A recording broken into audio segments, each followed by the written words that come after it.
Sinua minä olen seurannut.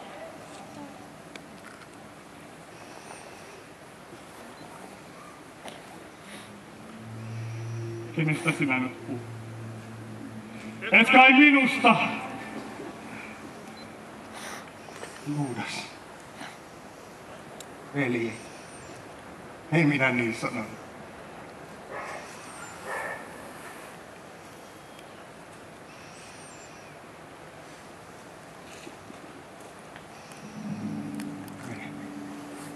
Mene nyt. Mitä aiot, tee se nopeasti. Ja te kaikki muutkin, te luovutte minusta yksi toisensa perään. Muistattehan, että on kirjoitettu. Minä lyön paimenen maahan ja lampaat joutuvat tuulia joon. Vaikka kaikki muut luovuttaisivat, minä en. Minä en sinua kiellä, vaikka minun pitäisi kuolla kanssa. Niinhän sinä sanot, Simon. Täällä, toveripiirin keskellä, puiden katveessa.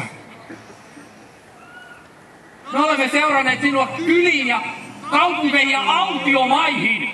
Emme me jätä sinua.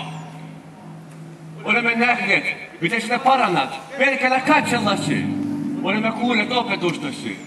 Mihin me sinut vaihtaisimme? Mestari, sinä olet niin usein puhunut kärsimyksestäsi ja kuolemastasi. Mitä tarkoin? Minne sinä menet? Kuinka me voisimme tuntea tien? Tunnettehan te minut. Ei kukaan pääse isän luo kuin minun kauttani. Herra, näytä meille isä. Muuta emme pyydä. Etkö sinä tunne minua, vaikka olen niin kauan ollut seurastani? Joka on nähnyt minut, on nähnyt isäni. Te tunnette minut, ja kaikki tuntevat teidät opetuslapsikseni, jos te opitte rakastamaan toisiaan. Antakaa kuninkaiden herroina hallita, ja vallanpitäjien teeskennellä hyviä tekoja. Niin ei saa olla teidän joukossanne. Joka teidän joukossanne on suurin, hän olkoon kuin nuori. Ja joka on johtaja, olkoon muiden palvelija. Niin kuin minä olen rakastanut teitä. Rakastakaa tekin toinen toistanne. On jo pimennyt. Melkoinen piili. Onhan tässä puita suojaamassa.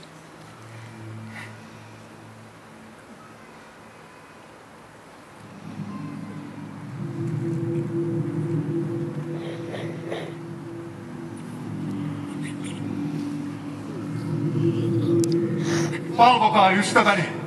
Valvokaa, koska te ette tiedä, millä hetkellä todellista vastuuta kysytään.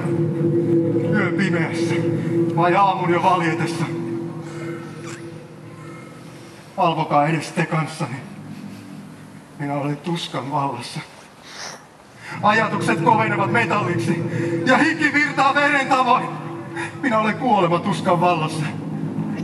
Odottakaa tässä, mutta valvokaa kanssani tämän hetken poikki.